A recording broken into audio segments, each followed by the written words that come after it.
Thanks for checking out this horror film review from the BananaLaser Horror Podcast. You can find our full archive of every unedited show at horrorphilia.com. Also, subscribe to BananaLaser on iTunes, Stitcher, and YouTube? It says YouTube. Well, click subscribe. Thanks, and keep on bananaing.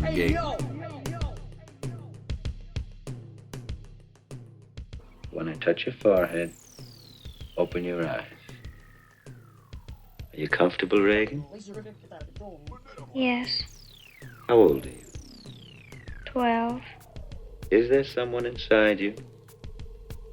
Sometimes. Who is it? I don't know. Is it Captain Howdy? I don't know. If I ask him to tell me, will you let him answer? No. If he talks to me, I think he'll leave you. Do you want him to leave you? Yes. All right, LaserNation, we're back, and we're continuing our rolling through the 70s with 1973, and we got an actual good movie for once. This ain't no death dream. We got The Exorcist. It's directed by William Friedkin. It's written by William Peter Blatty. It stars Ellen Burstyn as Chris, Max von Sydow as Father Marin from Strange Brew, Jason Miller as Father Karras, Linda Blair as the infamous Reagan, William O'Malley as Father Dyer. He's killing me! Yeah, everybody knows this. What?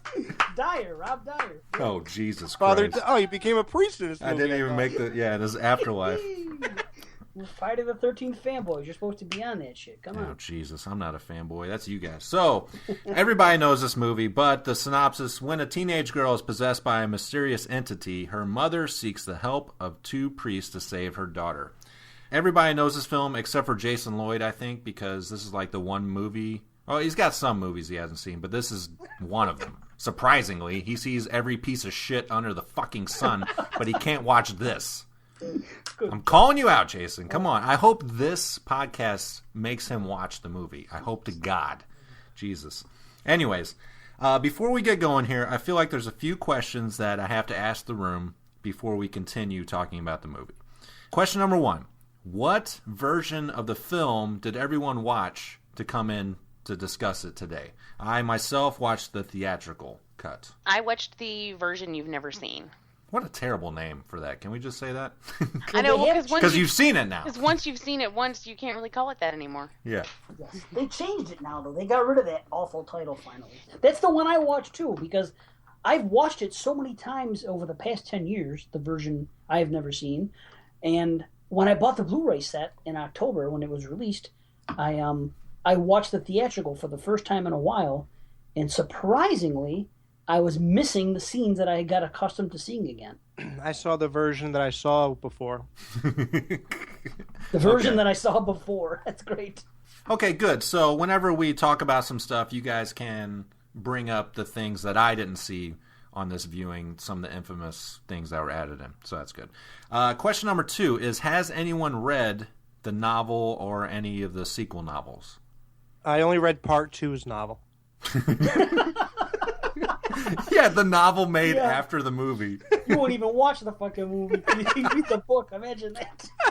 Oh, brother. The Cliff Notes. Oh. Actually, yes, I've read them all. Oh, okay. So that's cool. You can bring in a perspective that shine light on the similarities or anything that's different. I've read the original, but okay. I was like in 6th grade. I am 100% going to fucking read it again after some of the research I was doing. And you heard it here first, folks. 100% Dave Zendano guarantee. Can't wait to fucking read that book. He's going to put a full report up on horrorphilia.com. I just might. I expect nothing less than 1,500 words, Dave. Okay, so the next question is anybody here in the room of Catholic faith or similar faith or anything like that? Because I feel like religion is such a heavy thing in this movie that if you have that coming in, it's going to change your viewing experience. My entire family is Catholic. Oh, okay. I was raised Catholic. I was baptized. I was confirmed. I've taken the blood of Christ, the body, all that good stuff. You took the body of like a priest or something? Jesus, were you an altar boy? I was raised Baptist, but I used to date a Catholic. That counts. That counts, I think. So Maybe. I have some Catholic in me. Do you get it, guys? It's his penis. That's what she's talking about. You get it? Okay. Anyways, moving on. So, have you guys... Another question, final question, sorry. Hey, listen, what is this, a fucking interview? Or are we going to do this? I'm writing this all down. Have you guys... You guys obviously... Do you think Father Marin was related to Cheech Marin? Because you got to be high to be doing this shit. Okay, the movie opens up in Iraq, and we're introduced to Father Marin, and they're doing some kind of dig, and they find artifacts and stuff like that. He eventually finds his way to a statue with a gigantic, huge penis. Now, this whole opening, I still don't necessarily... I understand we're introducing the priest, or Father Marin, or whatever. I don't know if there's a difference between a father and a priest. I have no fucking idea. But is this moment at the beginning of the movie, whenever the spirits or whatever that possesses Reagan later in the film, is it released at this moment? Is that what all this is? I have no clue. I believe so. It's already going on. Because shortly after that, Marin has to leave. And he doesn't really give us... He just says there's something I have to do. And he's in the middle of this archaeological dig. And because of his history with Pazuzu, the demon, he knows something's up. So he kind of abruptly leaves. But that's when he goes to the statue that has a dick the size of Penn's dick. Yeah, that is the demon. That's the same one. Is that what that is? Okay. Well, okay, and also you said Pazuzu. Now, at this viewing, that's when I realized that Pazuzu is never said throughout this movie. That's a retcon that the sequels do, right? In the movie world, yeah. But in the book, the words Pazuzu are mentioned, and that statue is described as Pazuzu. It just okay, said and this statue or whatever that he goes to is the representation of Pazuzu. Correct. And okay. So then we cut to Georgetown, USA, and we're introduced to Chris. She's a famous actor. We're introduced to Reagan, her daughter. The one thing that I found striking on this viewing is that the famous song, you guys know the song, right? The infamous Exorcist theme, quote unquote, that you hear every Halloween. Tubular Bells. The mother, Chris, played by Ellen Burstyn, she's going home, and like it's very casual with the song.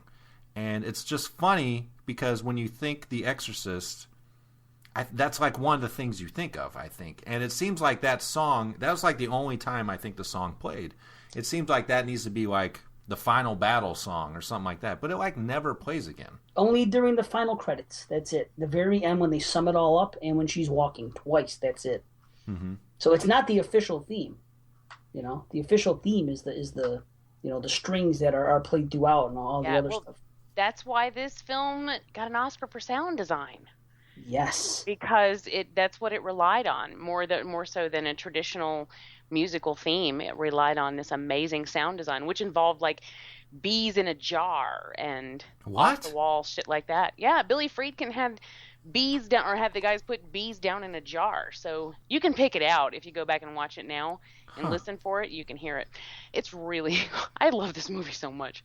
Yes, you're right. That's the only time they actually hear for that to be the Exorcist theme, and what everyone thinks of as the Exorcist theme, it's crazy. You really don't hear it that much. Yeah, she's like walking home, and it's like, the song plays, and it's like, oh shit, the demon's coming up behind her or something. It's like, no, she's gonna go get a sandwich and kiss her daughter or something. So we're introduced to Chris. Now, Chris is played by Ellen Burstyn, and I'm not too familiar with her, but she was great in this. I really loved her, especially her journey emotionally as her daughter is going through this transformation. I think all the acting was fucking top notch in this movie.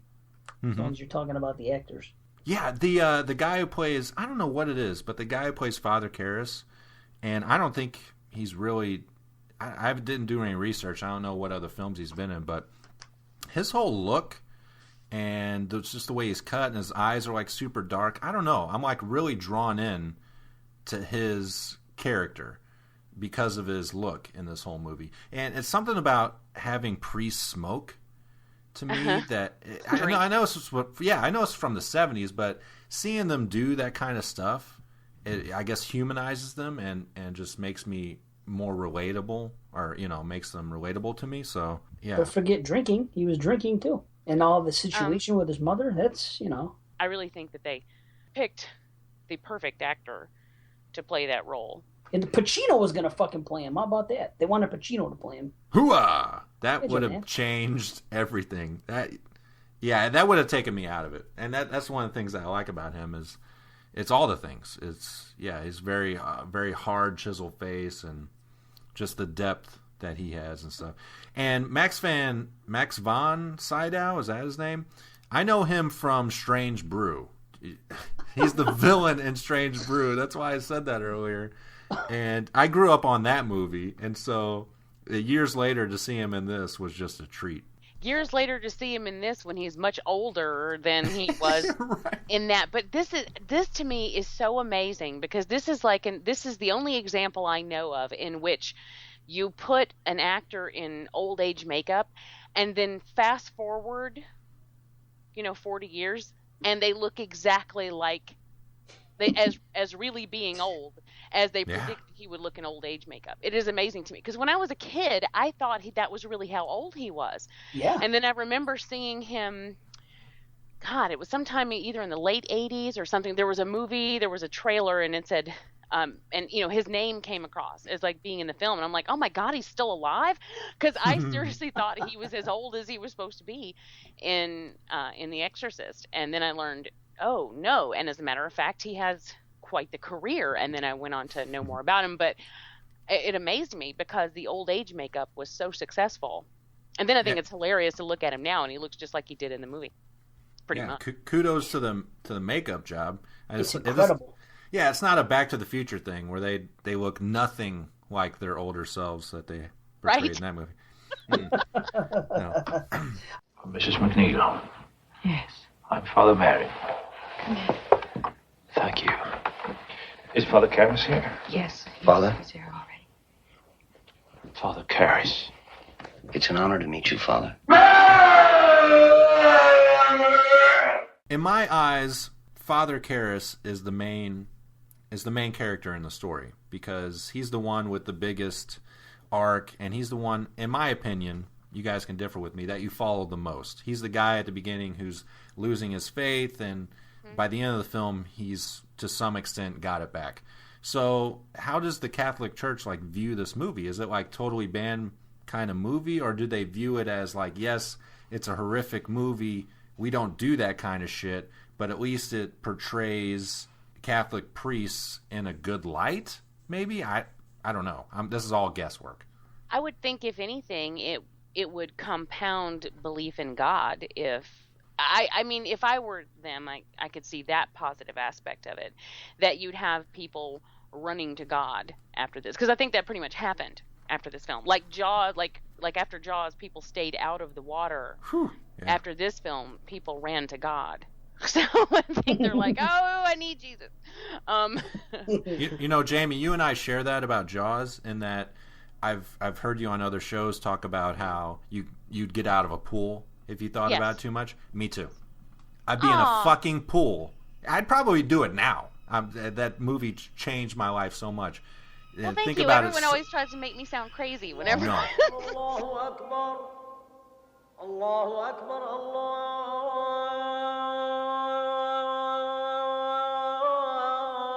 Akbar. Ashhadu an la ilaha illallah.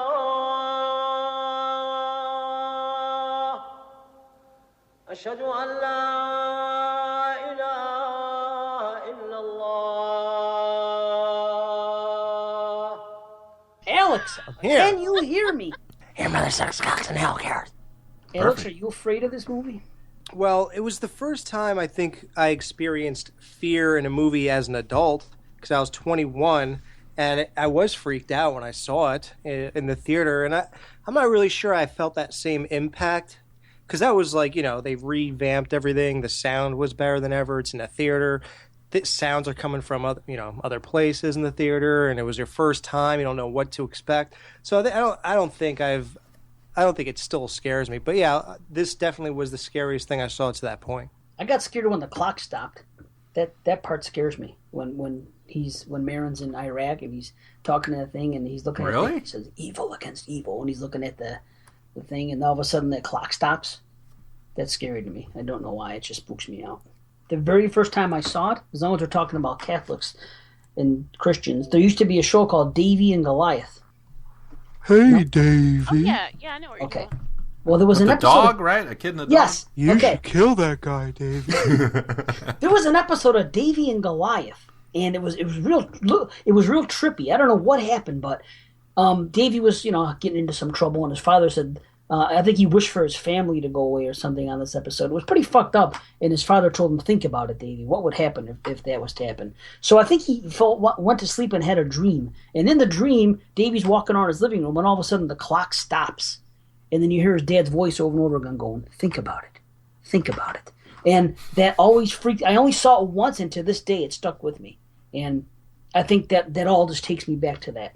Oh, Carl, we've got rats in the attic. You better get some traps. Rats? I'm afraid so. But I think it's clean.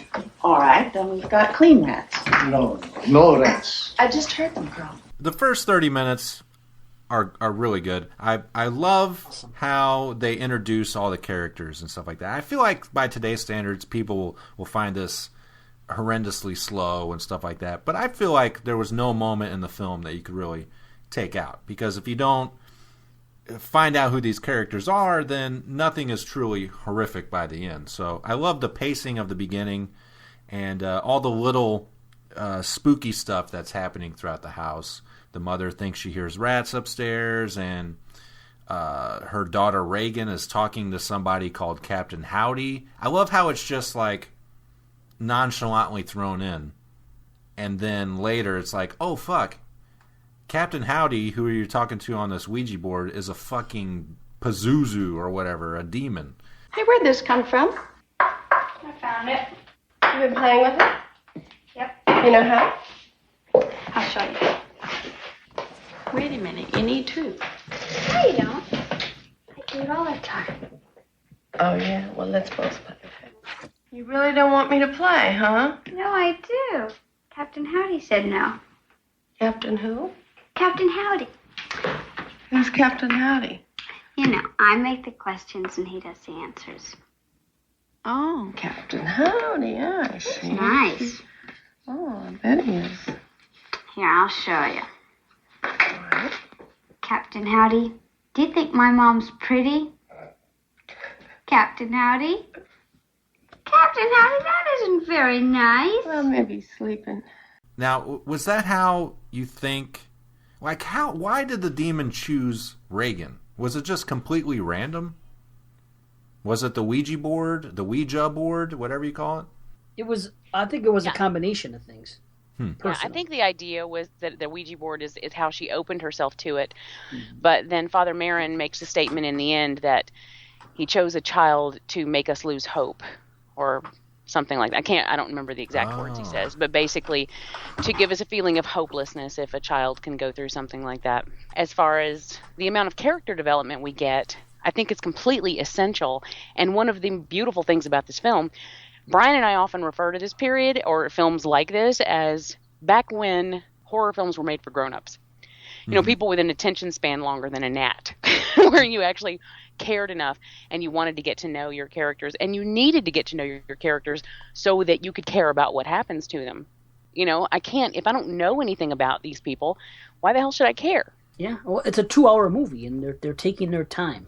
Horror movies nowadays aren't fucking 2 hours. You're lucky to get 90 minutes. And you're talking about Final Destination or a slasher. Fuck, forget about it nowadays. It's true. It's sad that we don't get movies like this anymore. Or even, you're not going to get another masterpiece. I mean, you might, but there's very few movies I'll say that about. My bed was shaking. I can't get to sleep.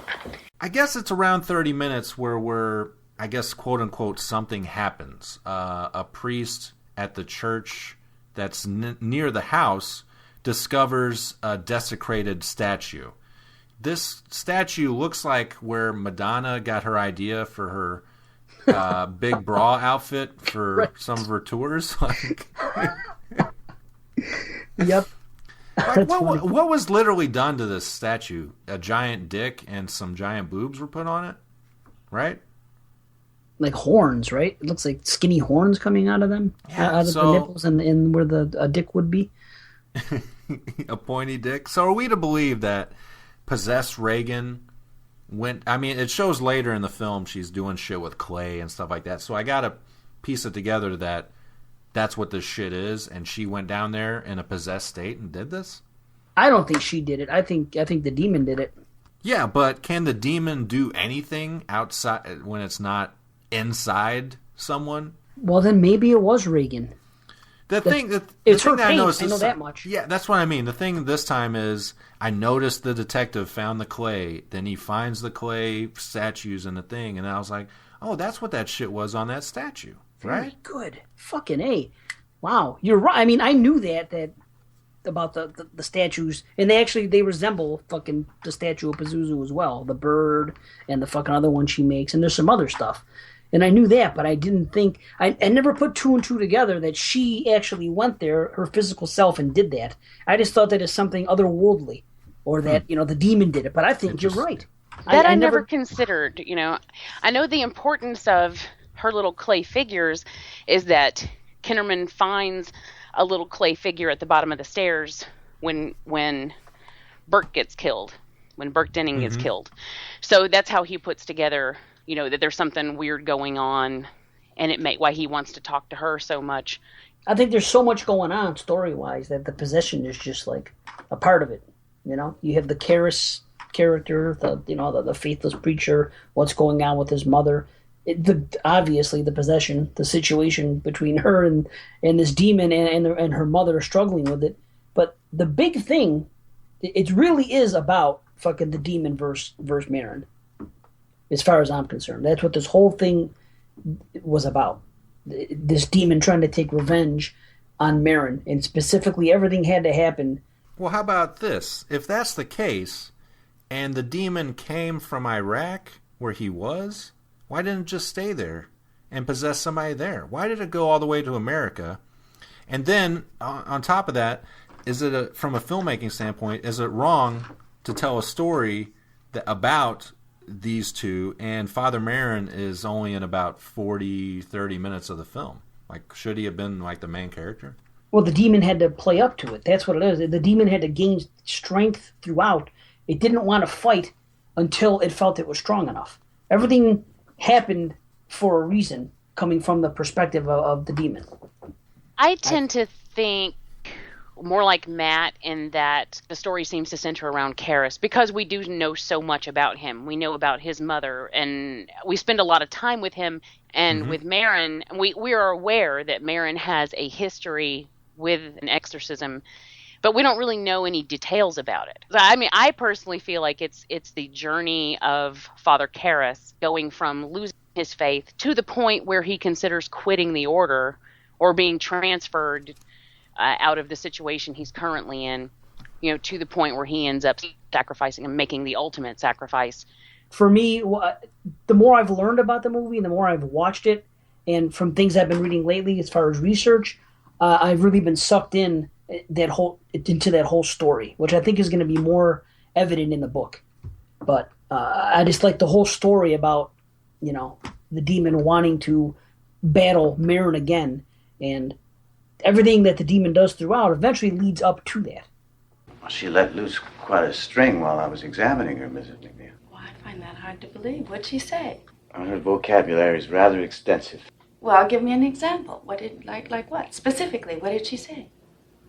Well, specifically, Mrs. McNeil, she advised me to keep my fingers away from her. Goddamn cunt. The thing is, this film is so incredibly complex that there are a lot of things going on here. A lot. Well, because Damien, he has a relationship with his mother, the thing with his friend, just everything, Mm-hmm. And you've even got the little, between Burke Dennings and the German, Oh, Jesus. The Swiss Carl, you've got that whole, all of these characters have so much depth. Alex, you ever get so drunk you call someone a Nazi bastard? No. Was it public relations you did for the Gestapo walk? Community relations. Swiss. Yes, of course. And you never went bowling with Goebbels either, I suppose, eh? Nazi bastard. The Gestapo, you butchering Nazi pig. Jesus, that guy was fucked up. Right? What a drunk. So his body is found and his head is completely, the director of the film that Chris is working on. They have a cocktail party, then later his body is found at the bottom of the steps next to their apartment or house. His head is completely twisted around. This is one of 3 deaths in the movie, and you got Karras's mother dying. Now, that's another thing. Do you think the demon killed Karras's mother to challenge his faith and break him? No, I don't think so. I think she just died, and it took that opportunity to manipulate him emotionally. Yeah, I agree with that. At the end, closer to the end of the film, when Karras is in the room alone with Reagan, or the possessed Reagan, and he has an image, I guess, in his mind of his mother on the bed, and she's staring dead into the camera. That is so freaky. That's freaky like Zelda in fucking Pet Cemetery, dude. Oh my god. My god. Man, to me, it's funny. Really? Yeah, because she always looks like a bird to me. Every time I've watched this, the first she looks like a tiny. Oh, she is sitting on some eggs. Yeah. Like a tiny.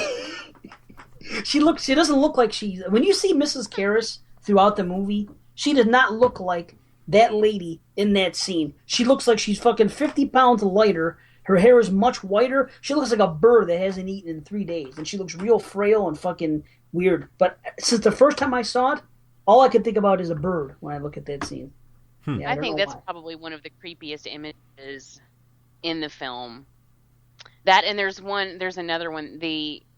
During the exorcism, there's a point where the straps are off, and Marin and Karras are on the floor, like they've been knocked to the floor, and they look up, and Reagan is on the bed, and she's got like one hand stretched up, and then you sort of see the shadow of the demon statue behind her, and she's reaching up. That awesome. Freaks me out all the time. And I used to have, in the apartment where I used to live, there was a ceiling fan above my bed. And every time I would get on my knees and reach up to turn on the ceiling fan, I would think about that scene, and it would freak me out, and I'd have to dive under the covers. Wow. So no ceiling fans, no pools. What else can't you have? What horror has done for your life? Jesus Christ. And that's the thing is and Alex will attest to this too, and Dave too, just from talking on the Skeleton Crew, is I have this free association all the time with films. Little meaningless bits of film will work their way into my everyday life, and sometimes kind of ruin things for me, like turning on the ceiling fan. Like, and I would seriously just, Jesus. And I couldn't help it. I would think about it, and I'm like, no. I've always been so bad that I got to the point where I tied a piece of yarn from the ceiling fan pole to my headboard, so I could just reach up and pull that, and I wouldn't have to actually kneel on the bed and reach up. Wow. Learning a lot here. Wow. I want a poster of that scene. I've always loved that fucking scene. I always thought that'd be a great poster or a T-shirt of her reaching up in that fucking smoke and freaking seeing the statue next to her in the bed that way. Oh, I'll tell you the thing that spooks me out. When the mother first gets home, the first time, and nobody's home, and the lights are flickering, and she's in the kitchen, and the lights go off, I don't know what it is about that scene, and then she kind of looks up. That kind of scares me. That's like another shot. That and the clock stopping, just any, technical electricity thing not working, the TV shut off, like, oh my God. Scary. Lose his shit during a power outage or like a rolling brownout or something.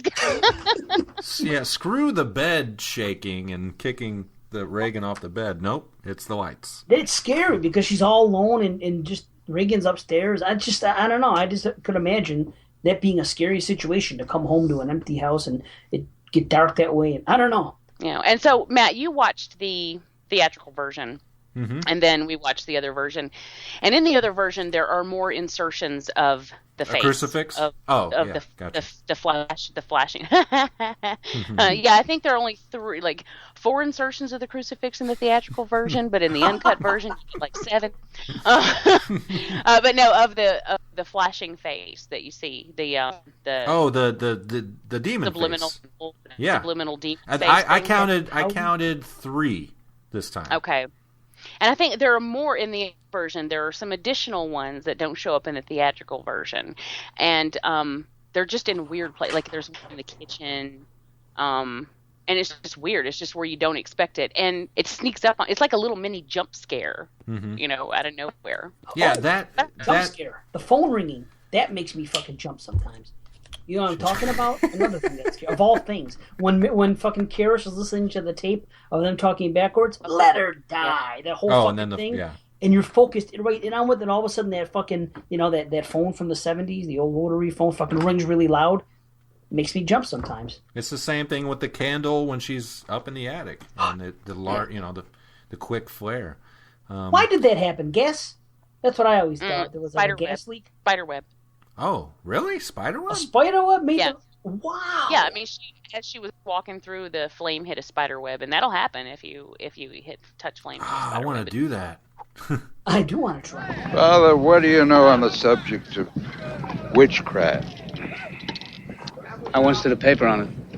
Father, this desecration in the church, you think this has anything to do with witchcraft? Maybe. Some rituals used in the Black Mass, maybe. And now, Dennings, you read how he died. In a fall.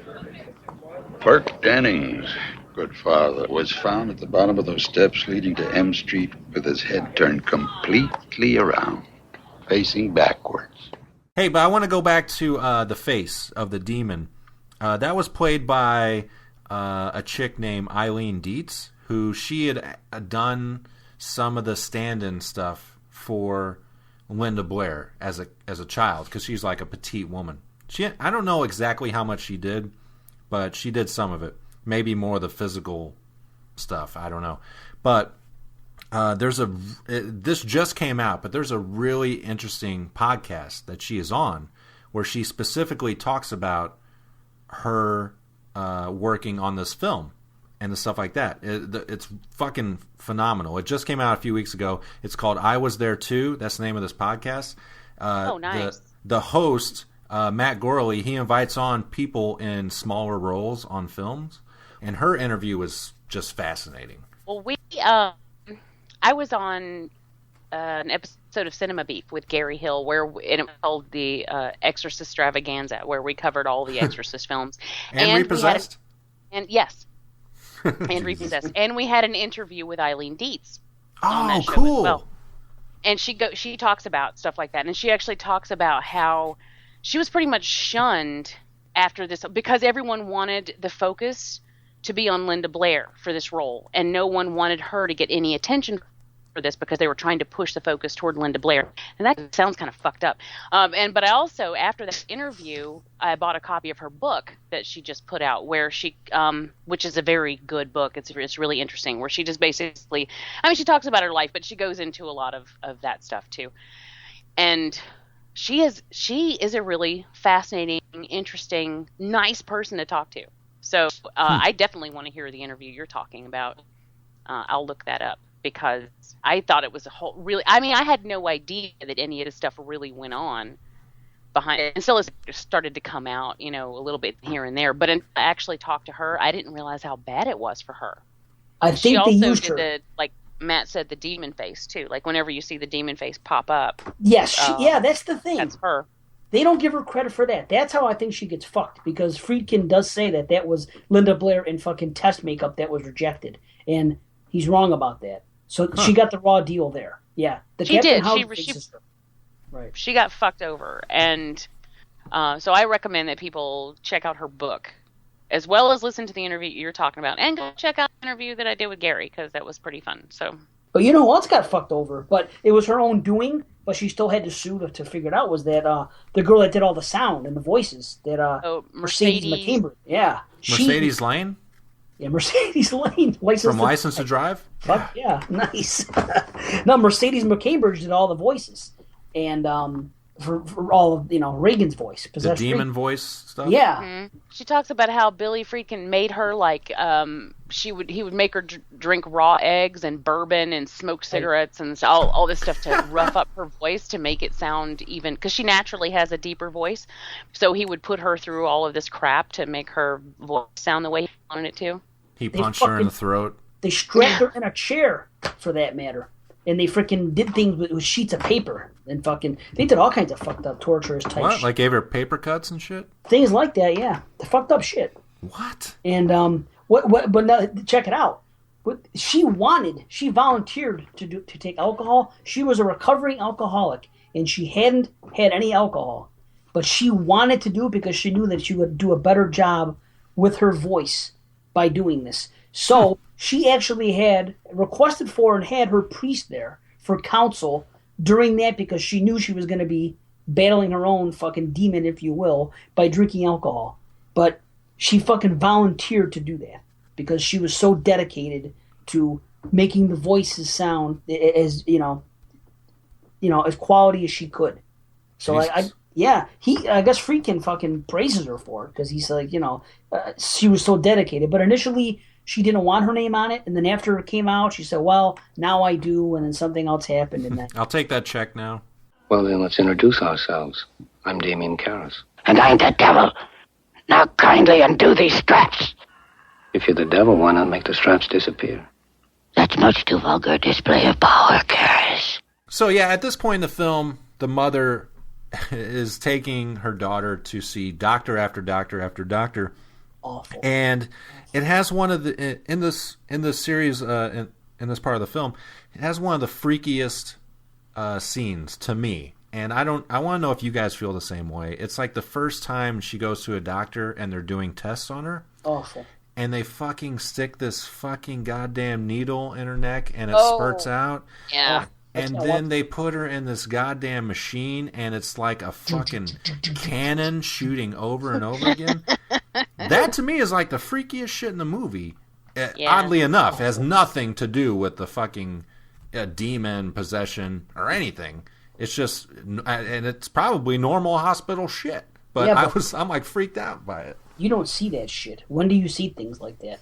Yeah. Especially at that time. There wasn't like documentaries on PBS or whatever the fuck showing the goings on in hospitals. I don't think. Maybe I'm wrong. I can't recall. I mean, that seemed to me like it came on later on in the 1980s and upward. But I don't recall seeing things like that. And that shit's always freaked me out because I have a fucking phobias of getting sick. And even now, when they put the needle in her throat, like last night when I watched it, I walked to the kitchen. That's when I was cooking my dinner. I didn't pause it. Usually I pause movies.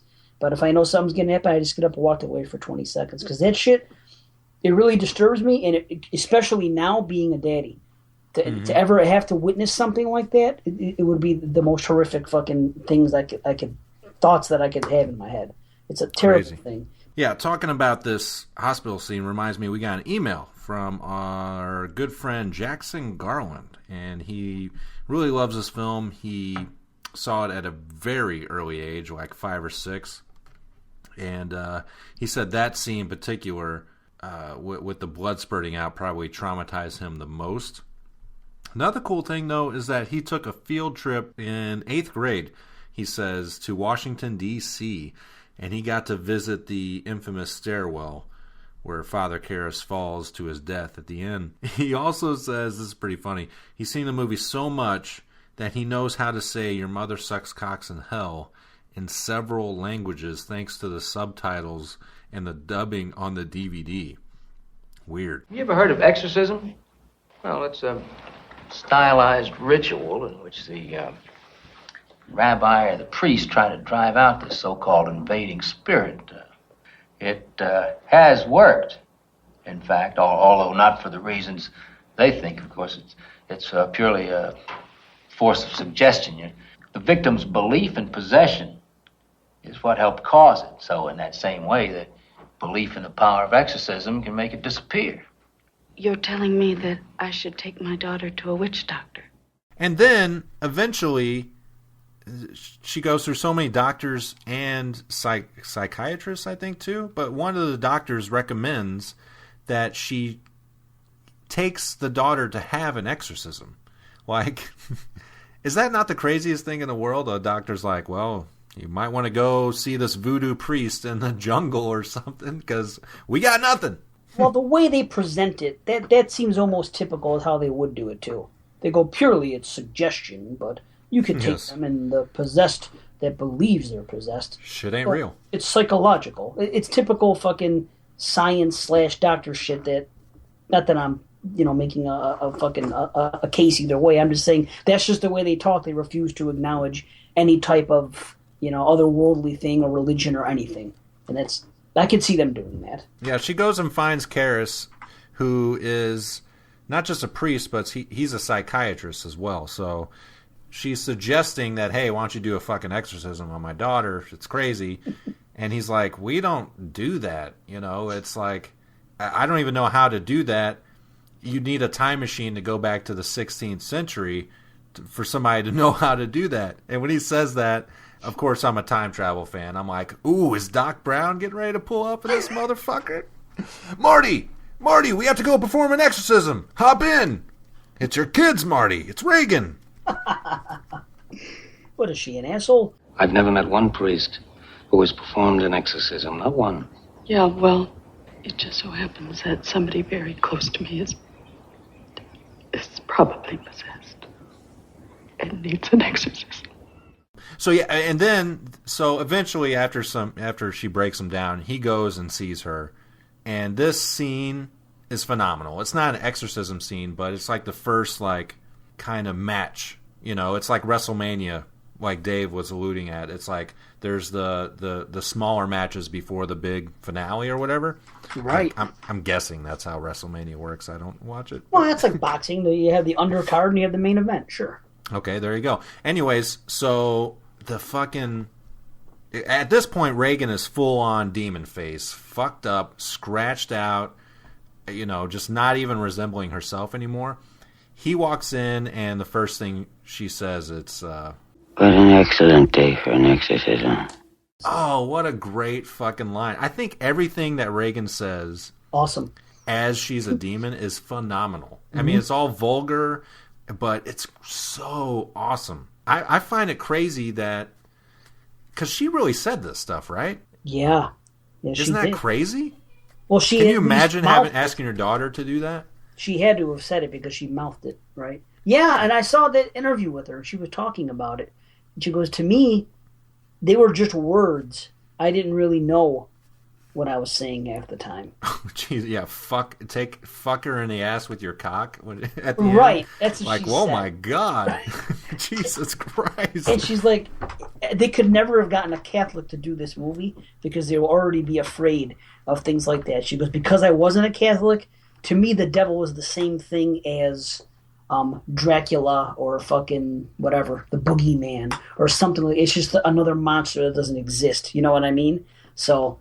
And I could see that. You could not have gotten a Catholic child to play that role. It just wouldn't have worked. You motherfucking worthless cocksucker. Be silent. Oh! I cast you out!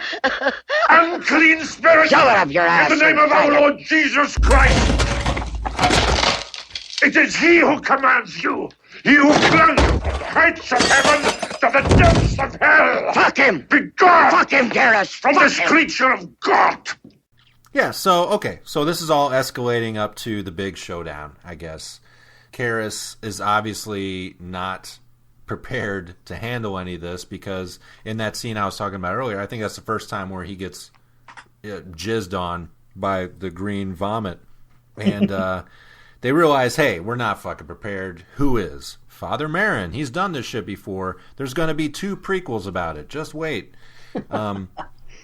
So they finally get him in, and I did want to bring up something else. In that scene where Karis first interacts with the demon, and he throws the fake holy water on, it, and it freaks out, and it's talking about your mom's here with us. Well, what's my mom's maiden name? And she doesn't say anything. Blah. Yeah, I mean, what do you think that was? The fucking demon just fucking around? I mean, she's clearly possessed. Yeah, I think so. I mean, I think at that point it was trying to maybe feel out the situation, be careful, because it didn't necessarily want to jump straight to something that would drive it out. Or maybe it was just fucking with him, trying to make him knowing, because it knows him. It knows that he's already questioning his faith. So I think it's just being an asshole. You know? Yeah, I guess. It'll do mother's the not in drawer hell. thing, like it did the drawer thing, but it wouldn't do it again. You don't know that, Dave. What Dave No, say? I don't know that. I said her mother is not in hell. And even if she was in hell, because this isn't really Satan itself, it wouldn't know information like that. What's my mother's maiden name? It wouldn't know that anyway. It's not the devil. It's not. Well, see, according to plain. her, I mean, in the first film, she claims to be the devil. I mean, you know, and he says, you know, when he's talking to Chris, and he's like, you know, she doesn't claim to be a demon. She claims to be the devil himself. That's pretty much, you know, to a psychologist, that's like a person claiming to be Napoleon Bonaparte. So basically, it's like it. I think it's just fucking with him. I do. I mean, I'll tell you what it's doing. It doesn't want an exorcism. It's not strong enough yet, and it wants to be exorcised by Marin, and Marin only. It doesn't want. Yeah, that's what it wasn't trying. It didn't want to get to anything yet that's going to try to push it out, because it's not ready yet. You know. Yes, he doesn't want. The demon doesn't want Karis to believe that it's possessed. The demon wants. The demon wants Karis to believe this fucking chick's fucked up and she's full of shit. That's why the holy water bit.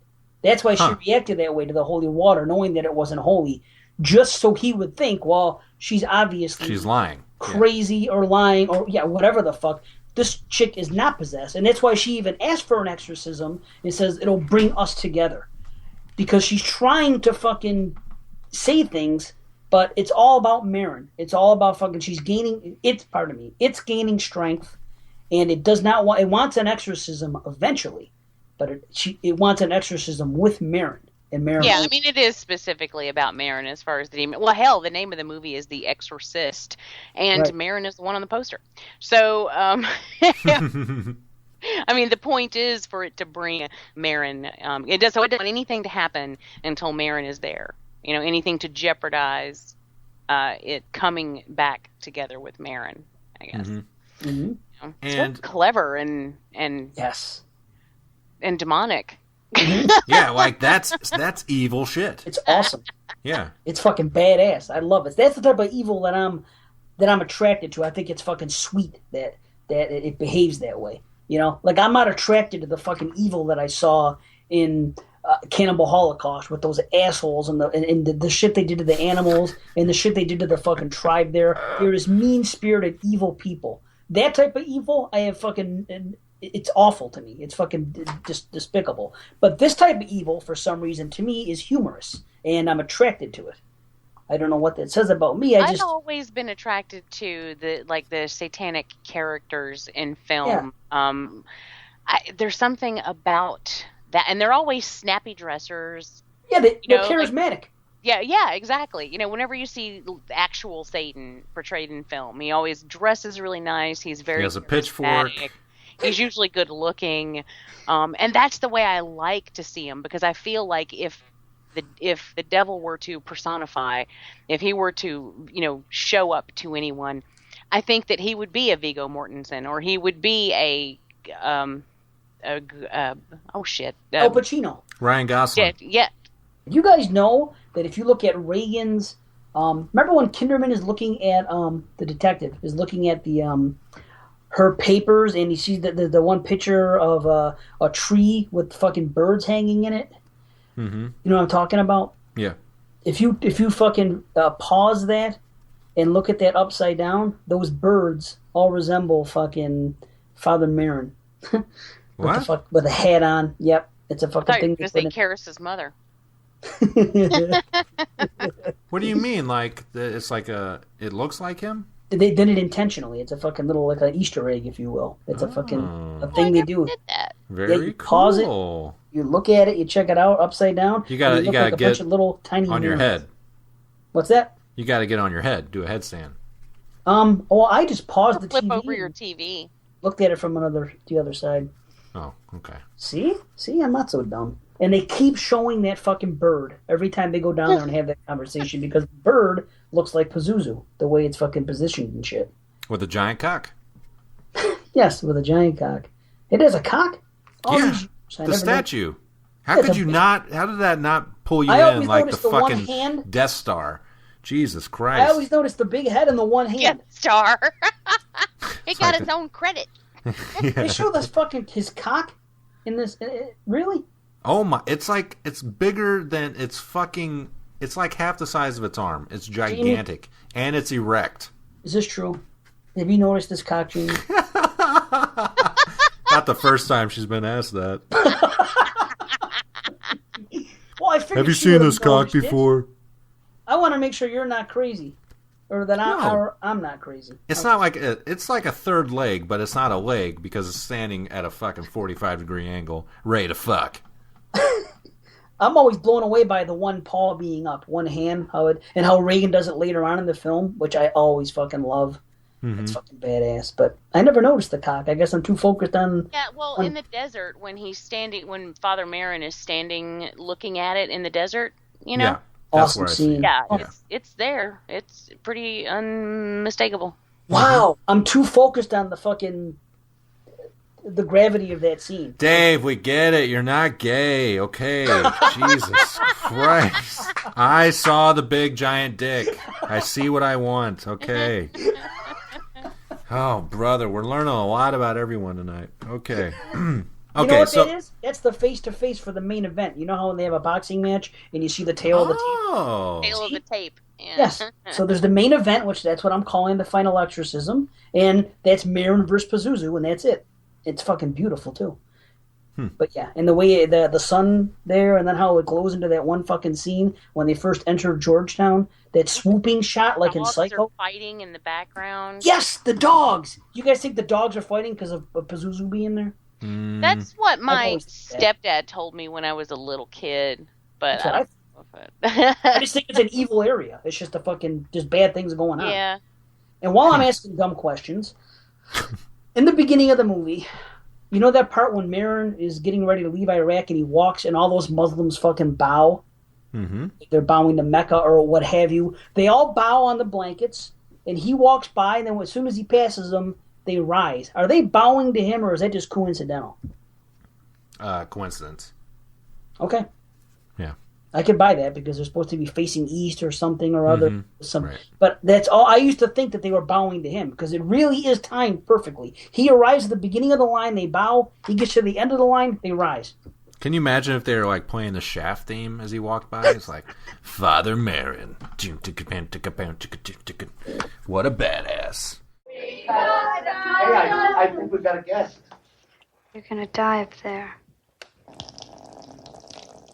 So yeah, we're in the final showdown, and a real testament to how awesome this last 15 minutes is that usually while we're watching these movies, I'm constantly just writing shit down, my feelings, thoughts, and what have you. But I was so just enwrapped into what was happening on screen, them, I guess, battling, so to speak, and all the stuff that's happening when she's levitating and her eyes going white, what you're talking about, her raising her hand up and stuff like that. It was all just incredibly fascinating. It's one of the better finales I've seen in a long time. Oh, it's amazing. Yeah. Father Marin, he's old, okay? And then he tells Karras to fucking leave because the demon gets to him. And he starts to freak out. He's like, "You gotta get out of here, Damien. Okay, yeah, get out." But then he comes back in, and the motherfucker is dead. I mean, he's dead, right? He had a heart attack or some shit. Oh yeah. Isn't it strange that? I mean, in my eyes, he's not the main character, but he is like the hero, or supposed to be. Okay, I guess I'm answering my own question. I thought it was strange that he died off screen when he's supposed to be the hero. But if that didn't happen, then that wouldn't be able to give Karras his moment of being the hero of what happens next, which is just incredible. The one of the things that I love about that is when he's hitting Reagan and telling the demon to take me, and his face changes, and then it's a brilliant thing of editing because his face changes back to human in a flash, and you can't tell. It's like seamless. Like they obviously filmed that at 2 different times, but the transition is just instant, and it happens so quick. I love that. It's crazy. You son of a bitch!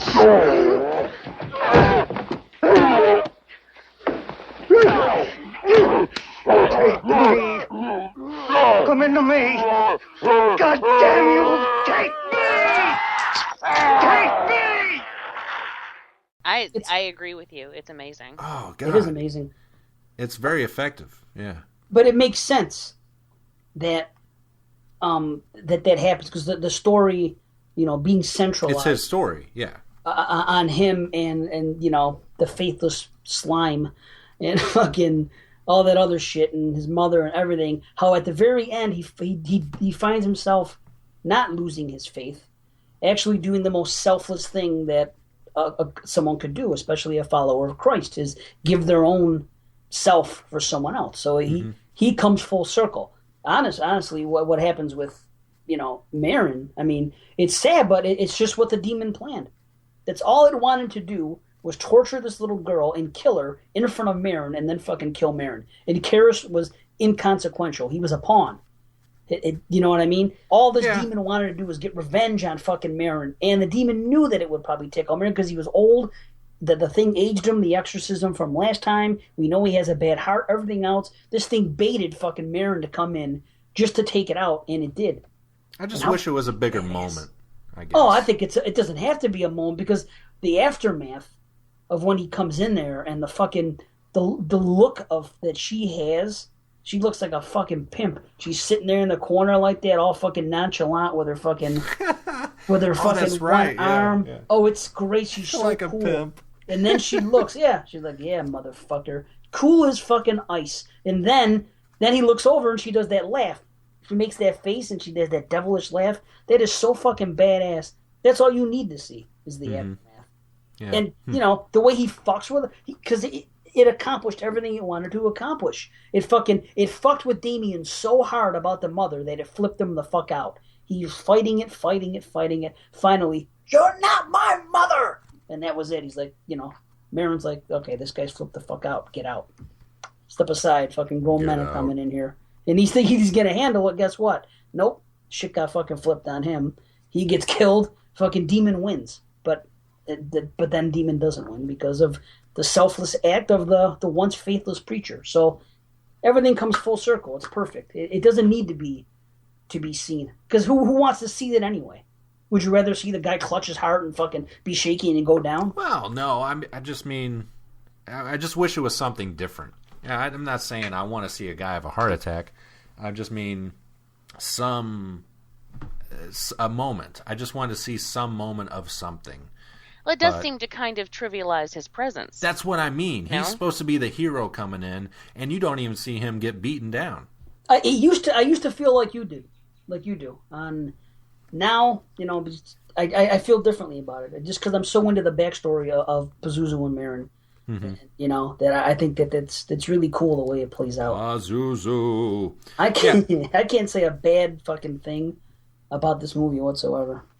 So maybe that's just me. I'm, an apologist for it if I had to. Well, no, I can't either. I don't think there really is anything about. I think that just sort of that nails home why I feel more connected with Karras throughout the entire film. Right. Because even in the very end, like the big, huge deal, it's him. And Marin is just sort of quietly taken out of the picture.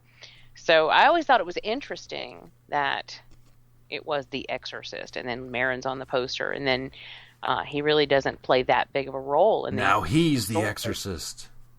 Oh wait, no, he throws himself out the window and probably dies. You don't really know, I guess. Gets his faith. He's supposed to until you watch Exorcist 3, and yeah. But yeah, I mean, and because you see Father Dyer giving him his last rites, Right. And him accepting him. You know what I mean? He's accepting religion again. I mean, he just did a minute ago when he did the selfless act, as I called it, and then once again, it's full circle. He's on there. He's accepting his last rites. Do you want to confess? And he's clutching his hand. So, man, that's fucking amazing.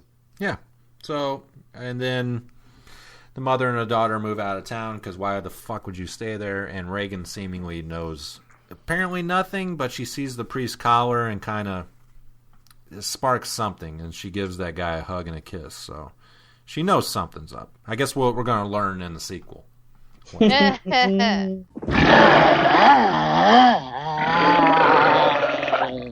let's see what keep away! The soul is mine! Fuck me! Fuck me! Fuck me! Before we wrap it up and give our ratings and such, got to read another email from another laser, Martin Henderson. He says, greetings, what the fuck is up, Banana Boys? Matt, Alex, and Dave Z. I'm assuming this is how he talks. You guys host one splendidly fantastic show where us, the fans, receive our recommended potassium supplements of entertainment, laughs, and information, and then some. Thank you so much. Your shows have been great. To the point, The Exorcist, much like Halloween or The Thing, gets the atmosphere, music, lighting, and casting damn near perfect. So I guess he recommends it. Thanks so much, and keep sucking cocks in hell, Mahoney. Martin Henderson. You know what she did? Your canting daughter. Let's do my favorite part of any movie review and rate the movie, because it's the funnest, just greatest thing to do in the world. But we all love it, so it's going to be great. And we're going to rate this out of 5 severed heads. Yes. JK. I'm not doing that. That's you, Dave. You invented it, fucker. I know. I'll do it out it's of tribute amazing. to you. Yes, yeah. You keep doing it, and I'll keep not doing it. Okay. How about that? Okay. I think I've said everything that is great about this film. It's just a wonderful piece of filmmaking, and it's a testament to the filmmaker that non-horror fans know of this movie and have seen this movie. And I'm going to say it again. I think Jason Lloyd needs to take time out of his busy schedule to watch it. But it's a great piece of filmmaking, and I think anybody who's even slightly interested in this genre should see it. I mean, it spawned an entire subgenre of film in itself, which is crazy.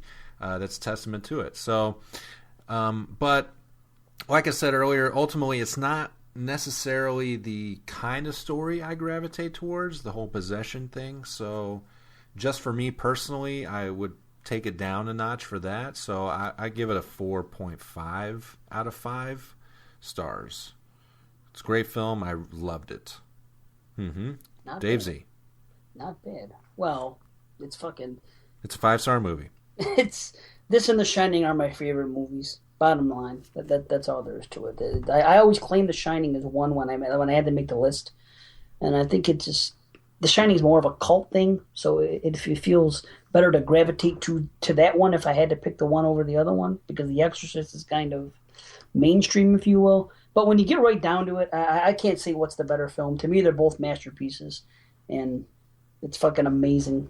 The acting, the story of the demon manipulating from the beginning, all the things going on in this, the things that come out of her mouth, the fucking things that go in her, cross-turbation, the cross-turbation scene's fucking epic.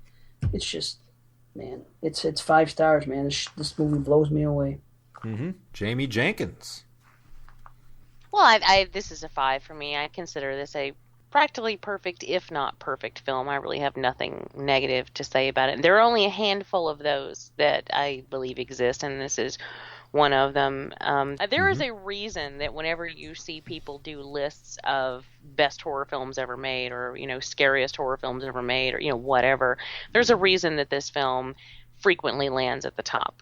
And it's because even this many years later, it still holds up. it looks amazing. The special effects are insane, and the acting, the direction, the sound design. I mean, everything. It's just, I have no complaints. So if you have not seen this film, what the hell are you waiting for? Is my question. Yeah, and we show just spoiled some it rotten. respect. Show some respect when you do. Don't make me have to come smack you. That's right. Smack you know this movie was up for 10 fucking Oscars? 10. Best picture, everything. Yeah, dude. 10 fucking Oscars. And you know, some guy threw a fit and said he was going to resign from the Academy if it went through and everything else. But yeah, director was up for it. Fucking did it win any? Supporting actor, all this fucking shit, everything. Did it win? Only thing it won was fucking sound design and some other thing, editing or some fucking thing. I forgot what it was, but it was up for 10. Best color vomit. You know that was a mistake too when she puked in his face.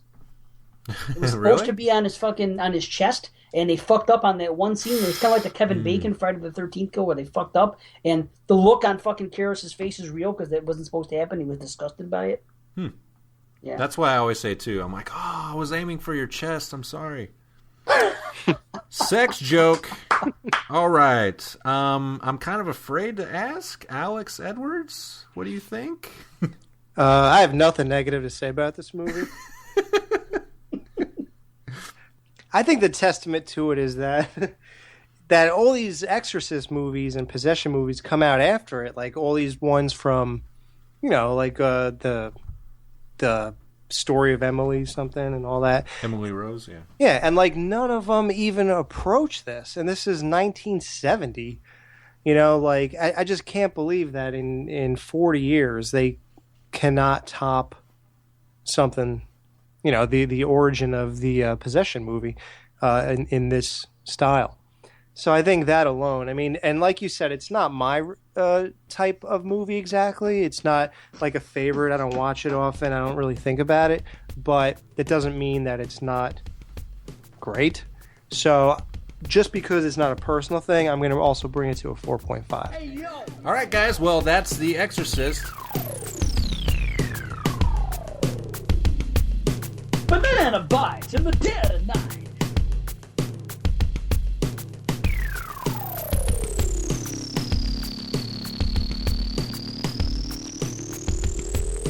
Fucking laser Banana Laser wins every time.